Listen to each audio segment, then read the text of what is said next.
Hello, good morning all. This is the second section of today's class. That is, first session we have gone through our past, what is our transient stability and what is equal area criterion and what is a critical clearing angle and critical clearing time. Okay, I repeat, these questions are very important for the university question. University exam is considered, that is in the university exam it is repeatedly asking for explain equal area criterion, define critical clearing angle and critical clearing time, derive equations for critical clearing time and critical clearing angle. And also today's session is also important. In the university examination it was asked what explain equal area criterion with explain equal area criterion when a mechanical input of a generator is suddenly increased or when the steam input to a alternator is suddenly increased. That was the university question asked in 14. Okay, so just we are moving on to our topic directly. That is what happens when the mechanical input or a steam input or the water valve input of an alternator is increased. So first we have to understand what is an alternator. So we have already studied all those things in our previous classes. That is, an alternator gives an electrical output and we are, in order to get this electrical energy, we are rotating the prime mover or the shaft. So the input is a mechanical power, and if I am rotating my shaft, rotor in this direction, anti-clockwise direction, then it will have a mechanical torque, and as a result of this rotation, energy is converted into electrical energy, and as a result, in the opposite direction we will have our electromagnetic torque in the opposite direction. This was our thing, and you know this is my alternator, and the input is a mechanical input and output is a electrical output. And I want you to also remember our angle relations also. Just I am refreshing you, okay? Don't worry, this I am refreshing you. Just you should have a clear idea of what we are studying. So if this is my rotor angle and the rotor is rotating at an angle velocity omega r, and if this is my rotating reference axis, that is synchronous rotating omega s, or rotating reference axis, this is my rotating reference axis, then delta is the angle between the rotating reference axis and the rotor angle. And if we are considering stationary reference axis, this is stationary reference axis, then the angle between stationary reference axis and rotor, we call it as angle theta, okay, load angle.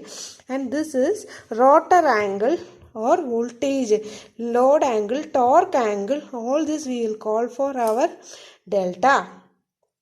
Okay, next, what is the relation of this electrical power with the delta? That we know electrical power is equal to EV by X into sine delta.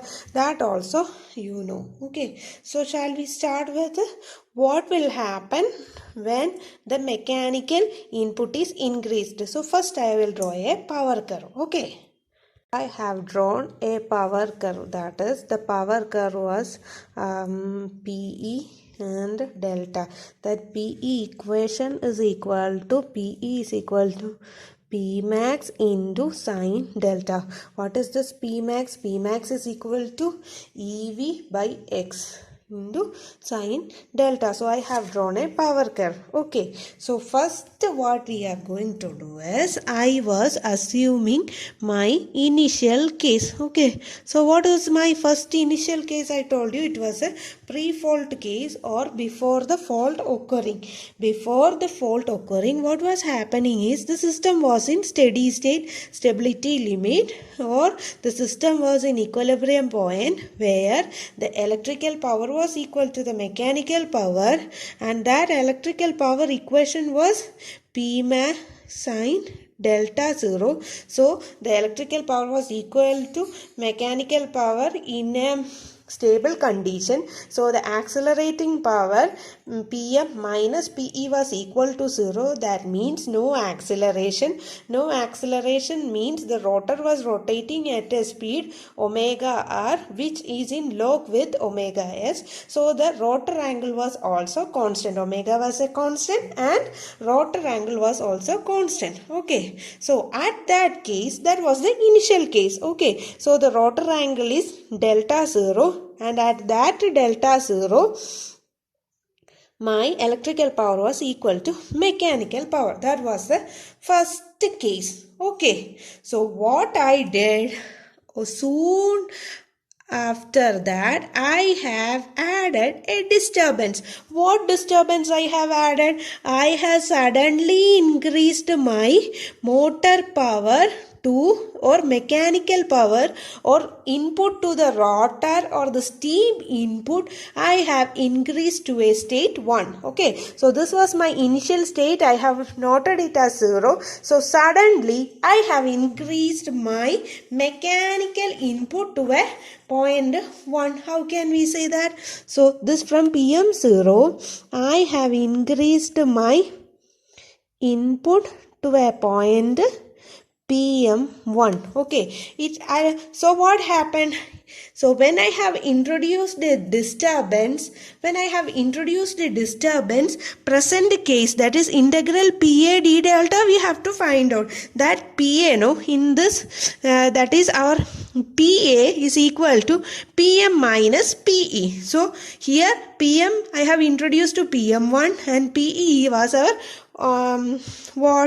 initial value. So I can write it as that is equal to PM minus PM0 because PE0 was equal to PM0. I have increased, so the PA value is greater than 0. So what is PA value is greater than 0, which means that there is a accelerating power, or the power will be accelerated. So what happens when the power is accelerated? When accelerating power is given, the rotor will accelerate.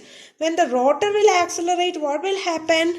When the rotor accelerates, the rotor angle delta will increases. Okay, the rotor angle delta will increases. When delta increases, what happened? My electrical power also increases. Delta increases and electrical power increases. Okay, so I am drawing this. I forgot to draw here also. I am using 3 curves to explain this criteria. Okay, so in order to analyze you, or in order to make you understand. So when it was up to delta 0, when my angle was up to delta 0, my rotor, here I am using rotor velocity, isn't it? My rotor velocity was synchronous, locked to synchronous speed, or I am assuming it as omega s. Okay, at initial state or 0th state. Okay, at that time when the value was t0, at the instant before t0, my delta angle was equal to delta 0. This delta 0 was a constant up to initial state, and the rotor was rotating at synchronous velocity, and the electrical power obtained was PE0, that was equal to mechanical power, and the system was in steady state condition. Suddenly I increased a disturbance. I introduced the disturbance as a sudden increase in the steam input of my machine. So when I increase the steam input, then PM1 is corresponding to this area point. That, and what happens? The accelerating power is greater than 0. Acceleration means the rotor is accelerating. Omega r value increases.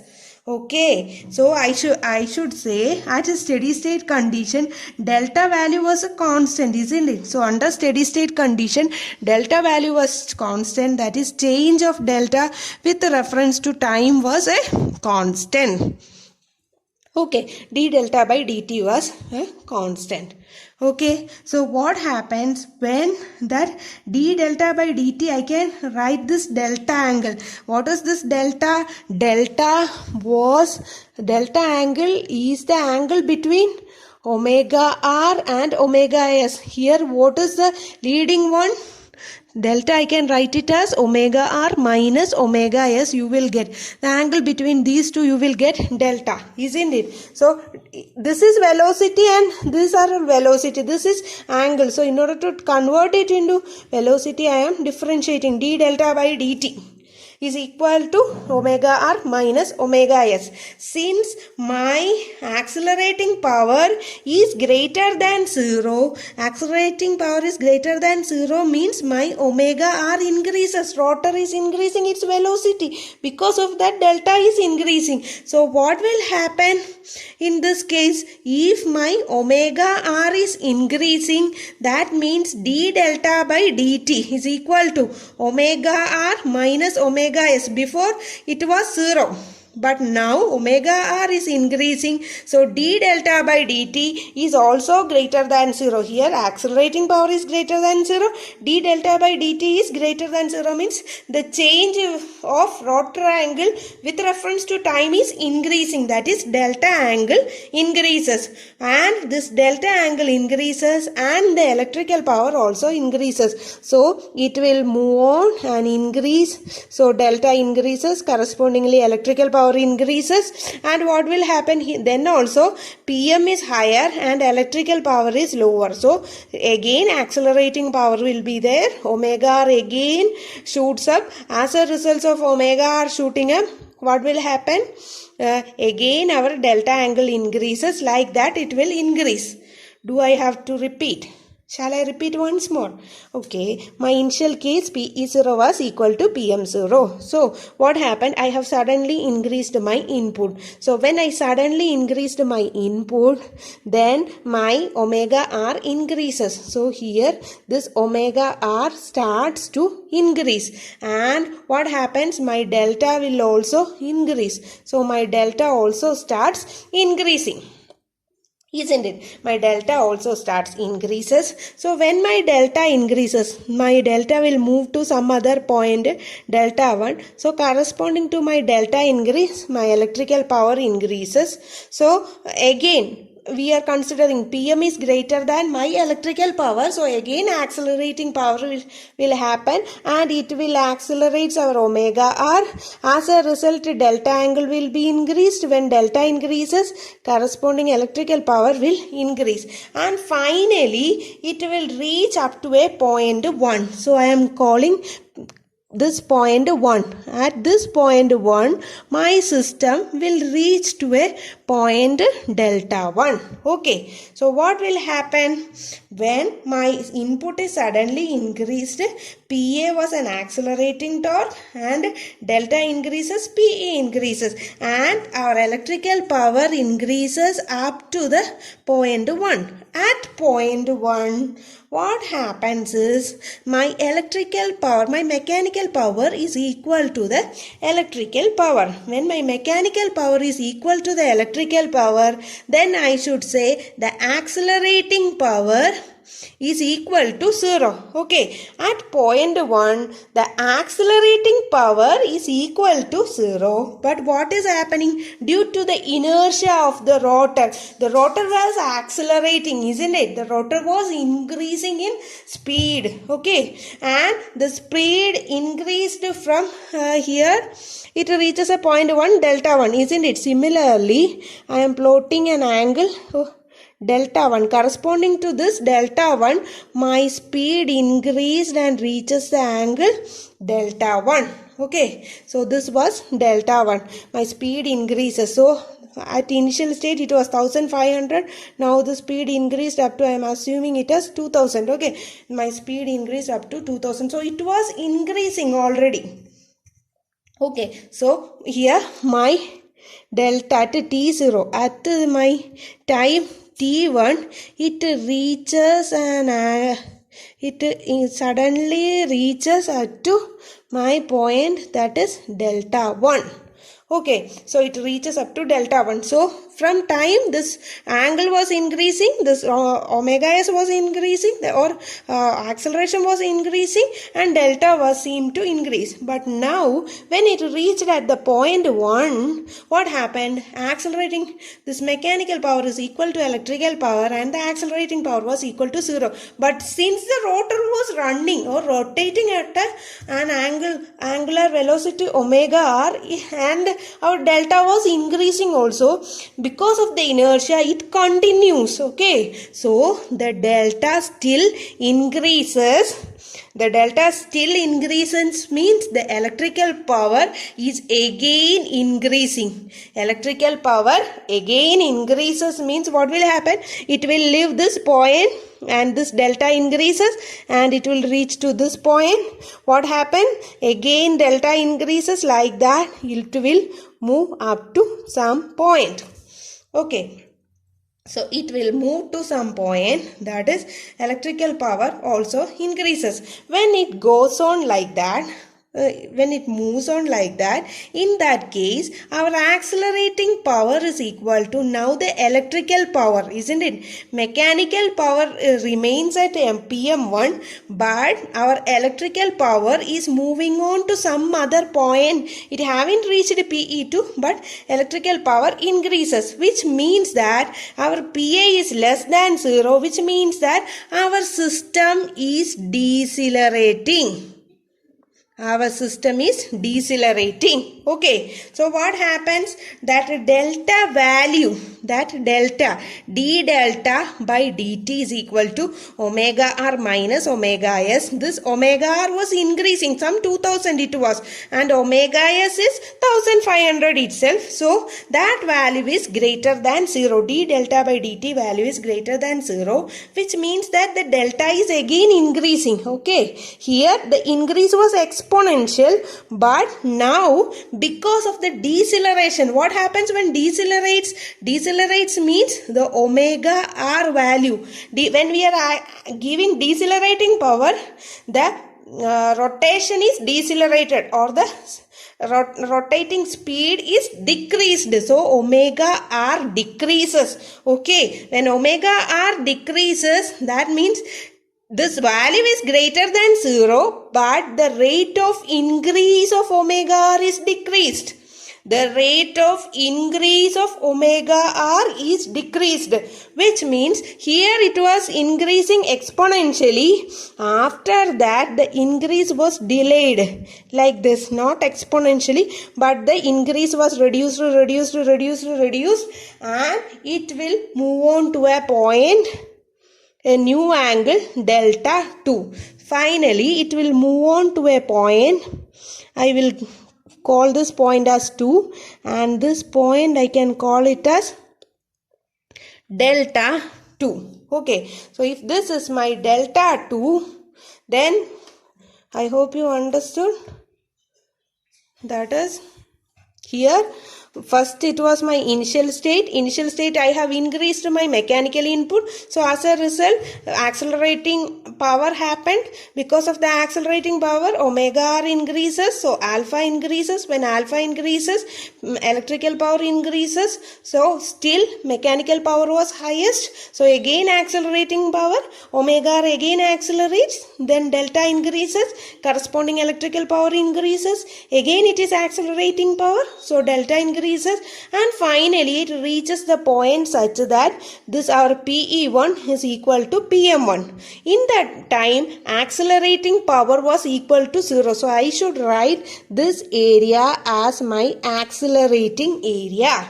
Okay, so at this point 1, then our system was not accelerating and not decelerating, neither accelerating nor decelerating. So but since it was increasing, it was accelerating, or the rotor was increasing the speed, or rotor is running at an increasing speed, due to the inertia, it continues to move on to that speed. So again the omega r increases, delta increases, electrical power increases, again this omega r is going, electrical power is increasing. Like that, here the mechanical input is constant but electrical power is increasing, which means PA is less than 0, or this area is a decelerating area. Okay, so this is a decelerating area. So what happens, this delta value omega r decelerates and omega r reaches to a point delta 2. At this point what happens, the electrical power, the speed increase is reduced. That means the omega r somewhat remains constant. Okay, that I will show you. Wait a minute. Okay, look, see here from delta 0 to delta 1 the increase was very sharp, but after delta 1 to delta 2 this is decelerating time. Okay, this is decelerating time. Delta 1 to delta 2, this is decelerating time. At this time, oh, I forgot to draw the omega r. This omega r was increasing, omega r minus omega s. It was, omega r was increasing, but after that still omega r was increasing, but the rate, it changed at this point, isn't it? At this point, some point 2, this omega r started decreasing. Okay, that increase was sustained and decreasing. Finally it will become, this omega r will be equal to omega s at some point, that I call it as 2 or delta 2. At this point delta 2, at this point my rotor speed acceleration was decelerated or decreased. My rotor speed was decreased, and finally it reaches to a omega s, or here when my system was increased, that means omega r was increased to 2000 at accelerating time, and at the decelerating time from the 2000 it went back to 1800, again 1000, like that it come back to 1500 or somewhat 1600, it will come back to 1600. So what will happen, this d delta by dt value will be, d delta by dt value will be equal to 0. Okay, at decelerating time d delta by dt value is 0. But even though this delta value remains constant, but what was happening, it was decelerating, isn't it? Delta value was decreasing when omega r decreases from point 1 to 2. Omega r decreases means the delta variation is also decreasing.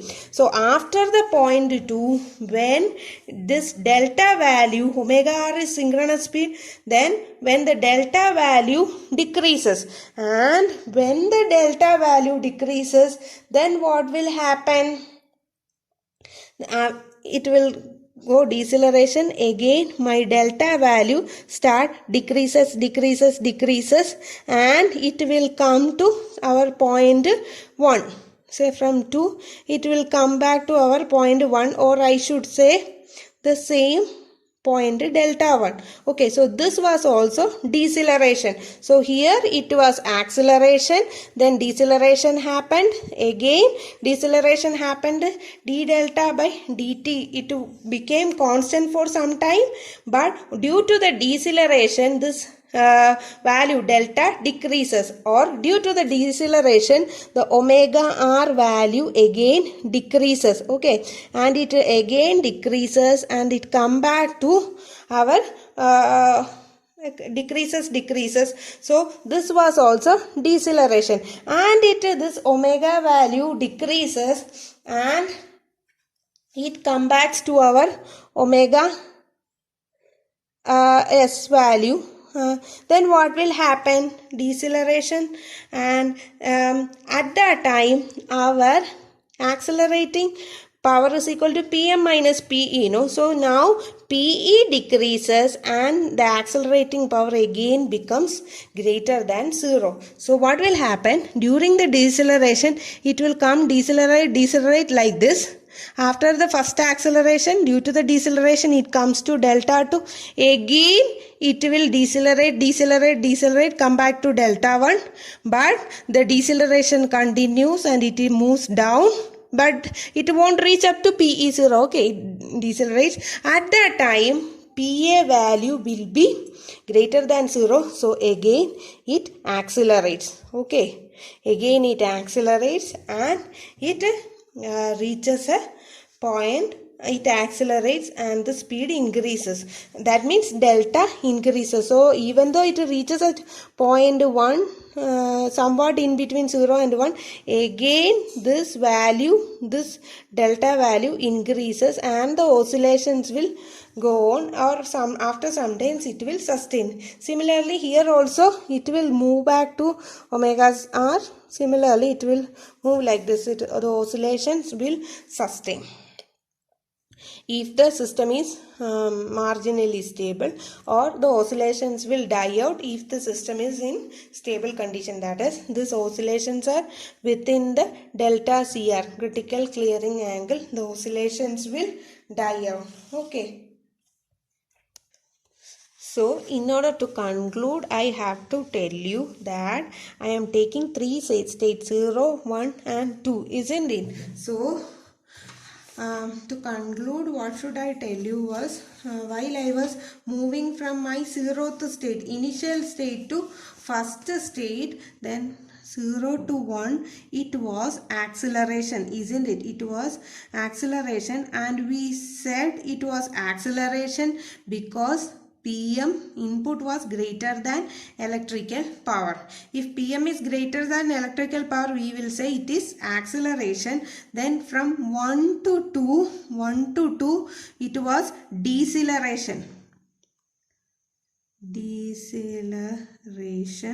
It was deceleration, which means that electrical power was greater than PM1. Okay, so from 1 to 2 it was deceleration and electrical power was greater than PM1. Here PA value was greater than 0 and here PA value was less than 0. Here PA value was greater than 0. Here delta value increased and d delta by dt value also increased. Okay, when PA was less than 0, in this case when 1 to 2, though the accelerating power is 0, due to the inertia, the delta continued to increase and the change d delta by dt change of increase was decreased. Okay, the increase of the d delta by dt was decreased. Okay, then from so what happened? The delta value was increasing, then it moves from 2 to 1. It moved back from 2 to 1. What was that 2 to 1? Again it was decelerating. Again it was decelerating. Again the value was decelerating. So that here also the PA value was less than 0 because PM was fixed here and PA value is more. PA value is more. So here also PA was 0. So 0 to 1 acceleration, 1 to 2 deceleration, 2 to 1 again deceleration. But this delta value, the d delta by dt becomes 0 and the delta value start decreasing. Okay, so that means when delta value decreases, here PM is equal to PE, and from 2 to 1 it decreases. Again from 1 to 0 it will moves on. 1 to 0, what will happen when 1 to 0, PA was here, delta value decreased, so PE value started decreasing. When PE value started decreasing, then accelerating power, it happened, accelerating power happened. So that is PA greater than 0. Then PA greater than 0 means d delta by dt started increasing, or delta value increasing in PE. So it will move on to it will reach a 0. So again it will move on to 0 to first point or somewhat point similar to first, and then when it reaches, then it again accelerates, isn't it, this area. So 0 to 1 and 1 to 0, this area is accelerating. 1 to 2 and 2 to 0, this area is decelerating. Okay, now what we have to consider is, so I just want to tell you, if it is PA is greater than 0, then it is acceleration. PA is less than 0, it is deceleration. Okay, and if d delta by dt is increases, that means delta increases. If d delta by dt decreases, then that means delta decreases. Okay, these are the 4 criteria you have to understood. But what we are going to, or what we are interested is, we have to find out our area of we have to prove our equal area criterion. That is, according to equal area criterion, that is integral PA d delta should be equal to 0. What is this delta variation? That delta variation is from delta 0 to delta 2, isn't it? This variation is from delta 0 to delta 2. PA d delta is equal to 0, or I should write from delta 0 to delta 2. What is PA?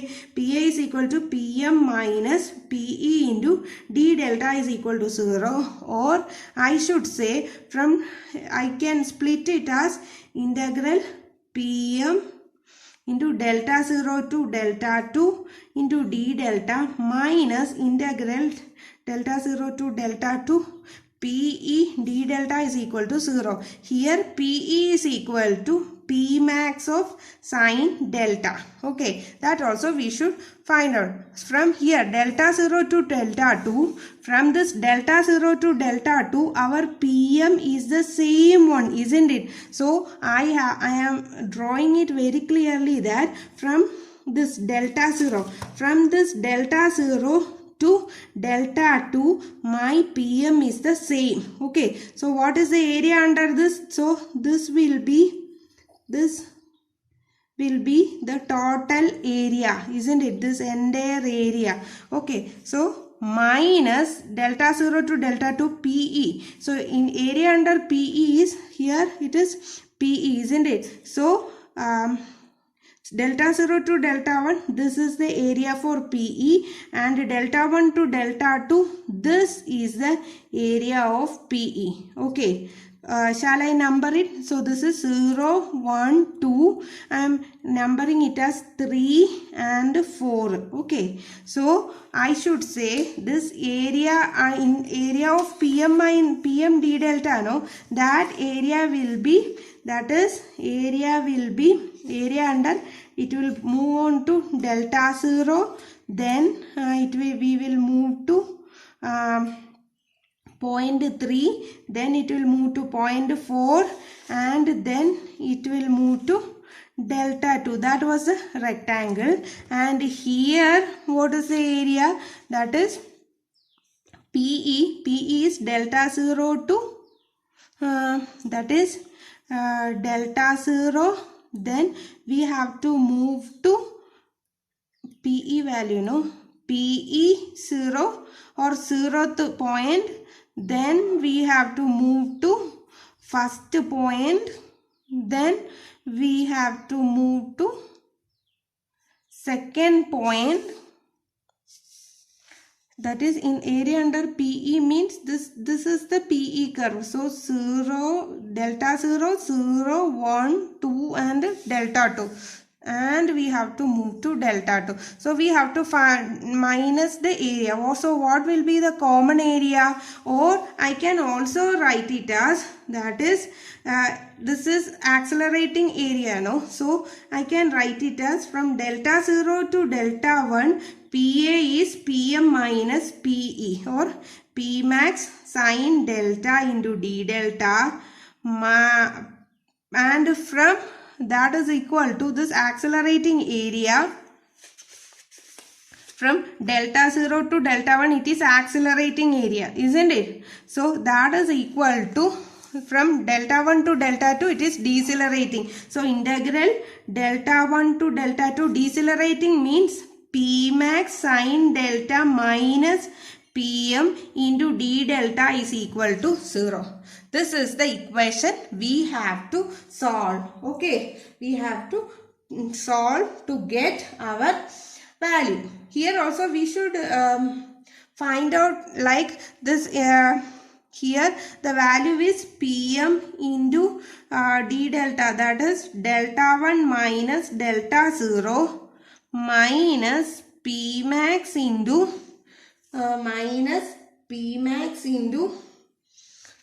sine. Integral of sine is minus cos, isn't it? So I am writing it as cos delta 0 minus cos delta 1.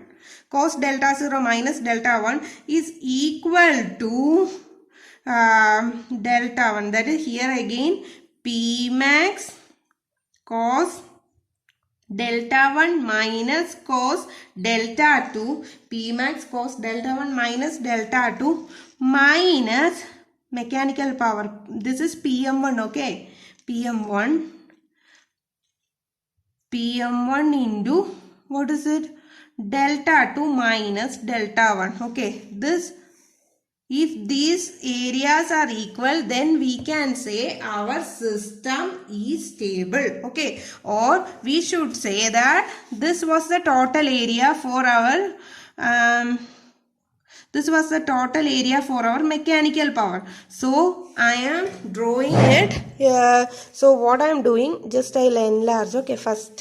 So, and I will draw with the vertical line. So, this vertical line I am drawing, this is the area for mechanical power, isn't it? This is the this horizontal line is for mechanical power.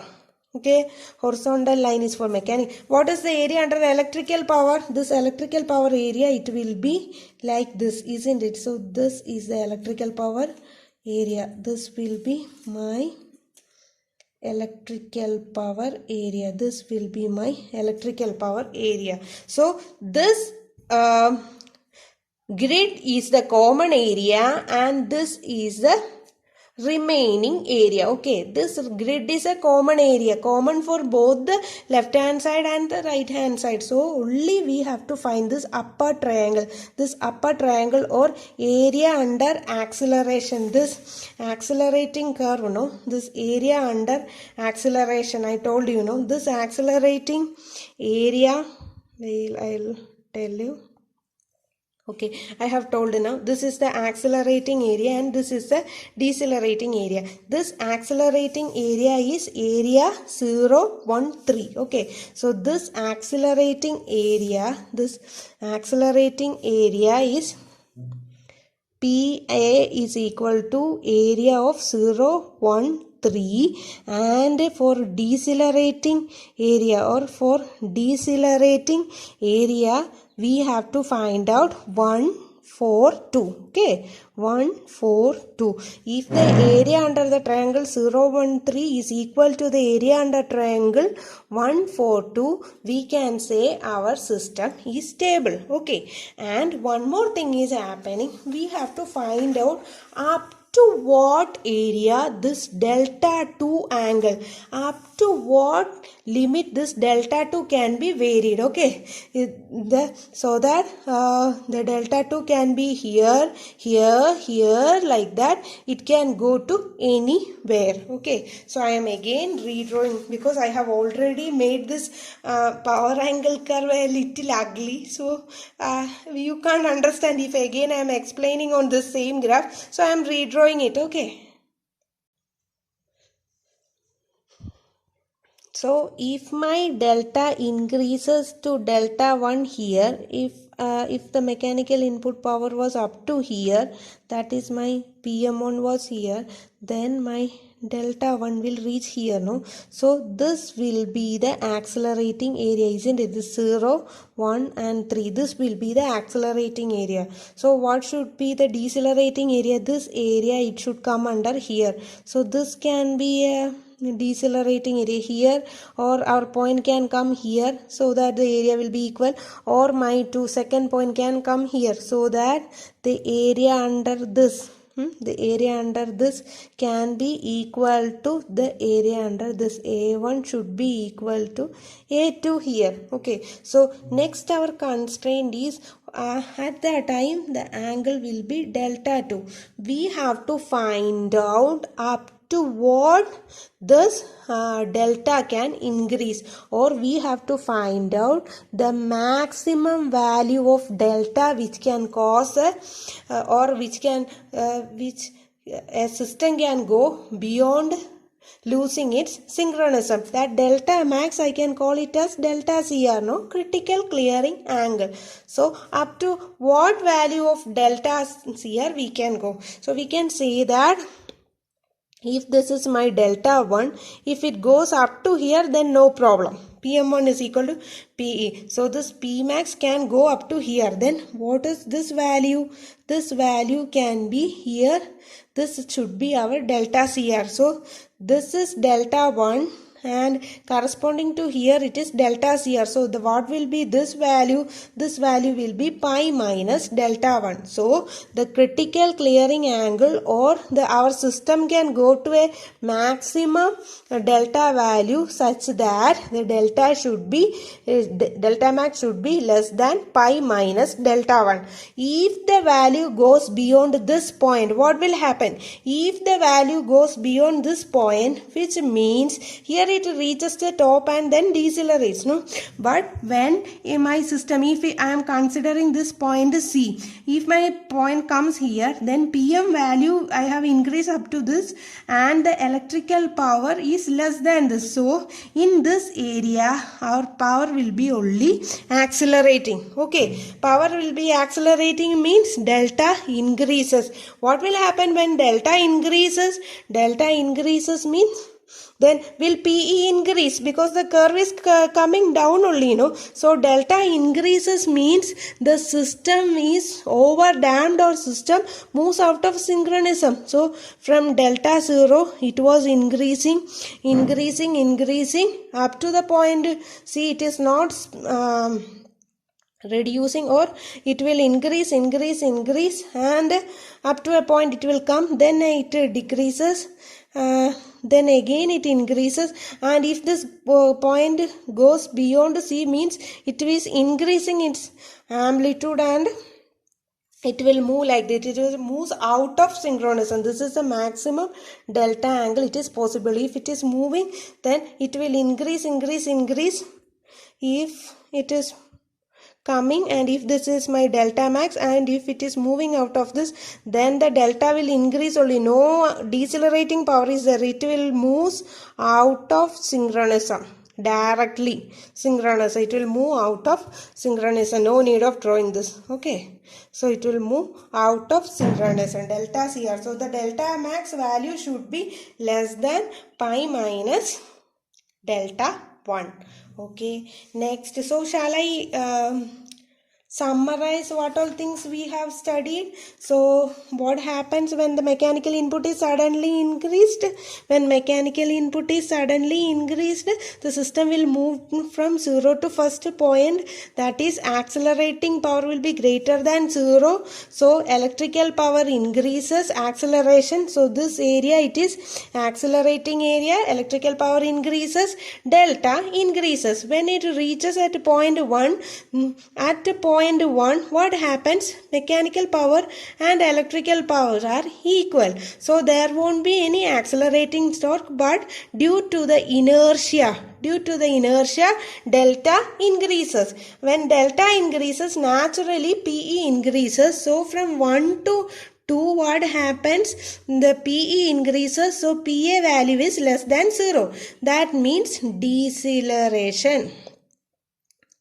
Decelerates. Okay, so what happened? Deceleration means omega r velocity is decreasing. That means the change of d delta by dt is decreasing. Not less than 0, it is decreasing. So decreasing and it will reach such that d delta by dt is equal to 0 at a point, that is no change, or omega r will be equal to omega s at a point. So what will happen? So omega r decreases means delta decreases. Delta decreases means our system will move on because the electrical power decreases as delta decreases. As delta decreases, electrical power decreases and our system will come from 0.2 to 1. Okay, so electrical power decreases, so PA is also less than 0. Again deceleration, acceleration, deceleration, again deceleration. So what will happen now? PE decreases such as PE is equal to PM. But what happens, since my rotor speed was decelerating, no, so it will reach us 1500. Again it comes down. So what will happen, this delta value decrease, again increases. So what will happen now? PE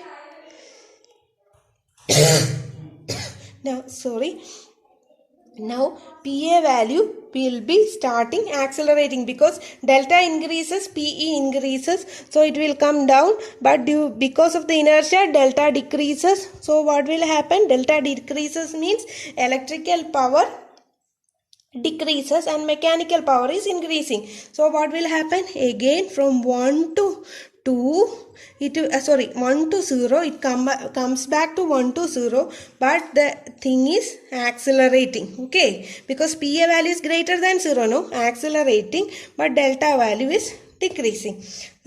So PA value is accelerating. When PA value becomes accelerating, then what will happen? Omega R increases. Omega R increases means delta increases. So delta increases means electrical power increases. So what will happen? From the 0th point, it will regain to first point. At that time also, PA will be greater than 0 or our system will be accelerating. Okay, and also we should consider that our system, no, this delta value can vary up to the critical clearing time, and it should be equal to, delta max should be equal to pi minus delta 1 for a system to be stable. Okay, so that's all for today's. Next we will move on to our second case. Okay, thank you.